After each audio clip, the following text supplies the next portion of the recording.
So Russia has rejected our ceasefire proposal. The White House confirmed that there is no meeting planned between Trump and Putin, and congressional leaders said they're ready to vote on the next sanctions package as soon as Trump and Putin meet, which, like I just said, isn't actually happening. So I don't know. From my perspective, it kind of looks like Putin got everything he wanted and more this last week, and all he had to do was nothing at all. They didn't do anything. They certainly didn't give anything up. Just an absolute masterclass by the Russian leadership. Now, there have been a couple updates here in the last 24 hours that I wanted to share, specifically with some key statements from the Russian side, starting with a comment made by Foreign Minister Lavrov after a meeting with a phone call with U.S. Secretary of State Marco Rubio earlier today, where Lavrov said, quote, "I want to officially confirm that Russia has not changed its position compared to the understandings reached during the lengthy negotiations between Putin and Trump in Alaska. When Washington now starts saying that we need to stop immediately, there's no need to discuss anything anymore. Just stop and let history judge. You see, simply stopping would mean forgetting the root causes of the conflict, which the American administration, since Donald Trump's rise to power, clearly understood and articulated." Now I'm going to read what Lavrov views as the root causes of the conflict, and some of it is just ridiculous, like made up. Nonetheless, they've been very consistent. They have not veered off of these demands since the war began. We seem to think they do every so often, but certainly publicly and supposedly privately, they have been holding the line from the beginning, which raises the question of what did we think was going to happen in Alaska? Nothing before or after. What did we think was going to happen last week? The phone call between Putin and Trump and then the conversation with Zelensky. I don't know. Nothing is changing at all. That is very consistent. Now, Lavrov says the root causes here that need to be addressed are ensuring that Ukraine's non-aligned, neutral, and nuclear-free status, along with abandoning any attempts to join NATO. He says, "I'm talking about ending the de facto genocide of the Russian and Russian-speaking population, banning the Russian language in all spheres of life," saying, quote, talking about the Ukrainian government, "It is an absolute Nazi regime." So, look, we've heard all that before. That's kind of been the Russian stance, again, from the very beginning, and Lavrov just kind of driving home, once again, we haven't changed at all our perspective. Now, following this conversation, the White House put out a statement saying Secretary Rubio and Foreign Minister Lavrov had a productive call. Therefore, an additional in-person meeting between the Secretary and Foreign Minister is not necessary, and there are no plans for President Trump to meet with President Putin in the immediate future. All right. I mean, look, it sounds very similar to what we got out of the Alaska summit. If you recall, they were hammering Witkoff, the news outlets were hammering Witkoff and saying, what about a ceasefire? Are we actually going to see this? And he said, we don't need one. We got everything done, guys. We made so much progress. Like, that's what this feels like. It was such a good phone call that we don't need to meet in person. But the meeting in person was going to be like the one thing that actually came out of these conversations in the last week. Zero progress. Again, I should take that back. There has been progress from the Russian perspective. Putin bought at least a few more weeks, somehow talked Trump out of sending Tomahawks to Ukraine. And yeah, I guess Russian progress, if we have to pull something out of this. Now, if we don't want to read too much between the lines, we can just go to some Russian sources that by and large are just kind of laughing at this, saying, what just happened? What just happened? Russian mill blogger Fighter Bomber here says, quote, in other words, after weighing all of the pros and cons, assessing the capabilities and condition of our armed forces, the international agenda, economic indicators, the state of society, and so on, we have decided that we will continue fighting and that a ceasefire based on the current line of contact is not acceptable to us. Not that much of a shock for anybody that's been following this war. There's been zero indications. Like, Russia will just outright say, we're not interested in a ceasefire. So it doesn't take a rocket scientist to figure this stuff out. If we really have to read between the lines, we go to statements from like Lavrov, Peskov, and even Putin, where they say our war aims haven't changed. But yeah, no ceasefire. Russia was not interested in a ceasefire. They are not interested in a ceasefire right now, which is not stopping some officials here in the United States from lambasting Zelensky for not accepting this peace deal. Like, get out of here. Come on. It's just ridiculous at this point. Now, there was a report in the White House yesterday that kind of prodded President Trump saying, you have the ability to end this. Like, we're kind of playing helpless here. And this drives me up the wall, where we just, like, there's nothing we can do, but we're also super powerful. Which one is it?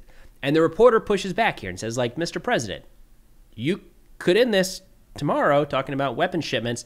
He didn't like that very much, but here's that quick clip. He has done such an amazing job on the Ukrainian children who were abducted by Russia. Would you support Senator Lindsey Graham's bill to declare Russia a terrorist state? And you have within your power, you're the most powerful man on earth. Why don't you just enable Ukraine to finish this war tomorrow?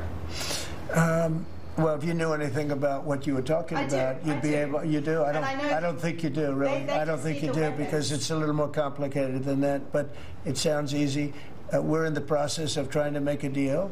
If we make a deal, that's great. If we don't make a deal, it'll be a lot of people are going to be paying a big price. Now, the reporter there was talking about sending additional weapons to Ukraine and building up their military capabilities. That's really one of two key ways that we can force Russia to the negotiating table. At least try something there. And we're not doing that. We're not sending additional weapons to Ukraine. Since the Trump administration came into office, we have seen the military support steadily decline to where I shared a graph a couple days ago. I think it was the month of September and August. The average U.S. military supply sent to Ukraine was $0. So yeah, you could say it's fallen off just a little bit. And then sanctions is the other side of this. Try to force Russia to the table. And we had a great conversation with the EU commissioner on this channel a couple days ago talking about what the EU is doing there. The United States kind of has this sanctions package in the back pocket, maybe, or we don't. They talked about how now we need to wait until after the Trump-Putin meeting, which is absurd. But that takes us to Senator Lindsey Graham, kind of the architect of these sanctions packages. And depending on the day, sometimes kind of hawkish, sometimes kind of back in Ukraine, other times I don't really know.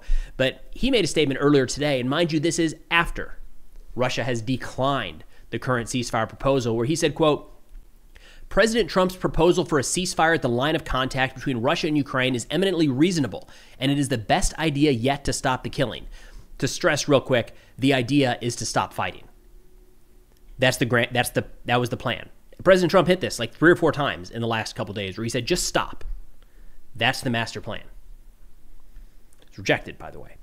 Graham says, once a ceasefire has been achieved, there will be a chance to talk about the way forward that will ensure the war ends honorably and justly so that there will never be another invasion.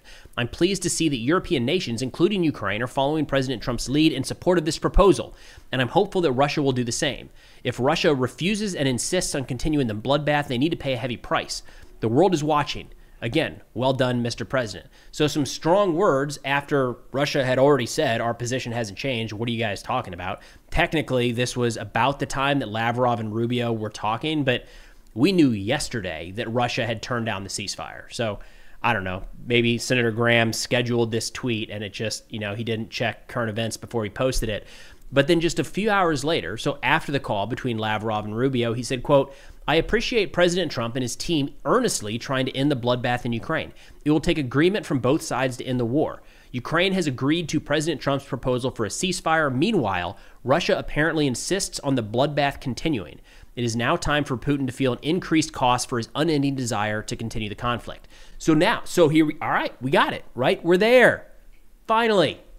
All right. Like the 3rd or 4th time that Putin has turned down a ceasefire. This is the one, though. I'm telling you. This is the one. Sanctions are coming. It's not going to be military aid. We gotta stop pretending like that's actually going to be a thing, at least coming from the United States. Sanctions. Come on. There's widespread support here in the United States. Something like 70+% of the American public supports additional sanctions on Russia if they do not agree to any sort of peace deal. What are we doing here? We got like 80 co-sponsors in the Senate. Great news. Let's take a look at the sanctions. Just today, Politico is reporting that John Thune, the leader of the Republican majority in the Senate, has said that consideration of a bill introducing new tough sanctions against Russia and its trading partners has been postponed at the request of the White House, which wants to wait for the outcome of the upcoming meeting between Trump and Russian leader Vladimir Putin. John Thune said, quote, I think they're thinking to see how this meeting goes in a couple of weeks with Putin. At least right now, Senator Graham is working with the White House trying to determine whether or not the meeting that happens in a couple of weeks will be a fruitful one. They say the sanctions bill has more than 80 co-sponsors. 80 co-sponsors. We have 100 senators. 80% of the Senate is a sponsor of this bill. It's going to fly through the Senate. And again, it kind of maps to the American support for doing this. They said giving it enough support that it could overcome opposition from Trump. But Republicans have been reluctant to move forward without an explicit endorsement from the president. The concern is that if the GOP leadership were to move forward without Trump's public approval, It would put their members in a politically difficult spot if he were to subsequently come out against the bill. So we've talked about this before. Like, the only reason these sanctions are not moving forward is because President Trump doesn't want them to move forward. That's it. Now, 6-9 months ago, and this has been going on for a while. I mean, if it sounds like this is like every day about ready to happen, just last Thursday, Senator Thune said, quote, "It's ready," talking about the sanctions package. "I think it's time to move." That was Thursday. And what happened Thursday? Putin called President Trump. Everything changed. All went out the window. And now we're back to 2 weeks. Now, if it sounds like this is something we've been talking about for a long time, it's because you're right. It's insane how long this has been like on the verge. And people like Lindsey Graham have been hyping it up. Like, we are so ready, we're going to hammer Russia with these sanctions. I think it was first proposed in April or May. I don't know when they got up to 80 co-sponsors, but we really saw Republican senators hyping this thing up in June. Like, this is going, I think bone crushing was a term that was used. They're just going to hammer Russia with these sanctions. That was 4 months ago. We're still not there. Again, the only thing holding this up at this point is President Trump. That's it. Everything else shows that this is ready to go. I don't understand exactly. Like, there's some timing at play here, too, about the waiting for the meeting to take place. Like, maybe Senator Thune didn't know that that meeting wasn't going to take place. I find that hard to believe. Like, is the communication that bad? It's just kicked down the road is probably the best way to put it. So where does everything stand? Honestly, kind of the same place it all did last week. Before the meeting with Zelensky, before the phone call with Putin, we're essentially right there, except we're no longer thinking that Ukraine might get Tomahawks. Everything else is in the same position. Sanctions vote is not coming anytime soon. There's no meeting between any senior U.S., Ukrainian, and Russian officials. There's no new weapons showing up to Ukraine. We're, same spot as a couple weeks ago is probably the best way to put it. We'll see. I'd like to see somebody in the U.S. government kind of stand up and say, what are we doing here, guys? We're looking stupid. We got to try something. If we're not sending weapons, maybe we layer some sanctions. Seems like a pretty easy solution there, but nonetheless, a couple quick updates over the course of the past 24 hours. But that's all we got for now. Thanks for watching, and I'll see y'all next time.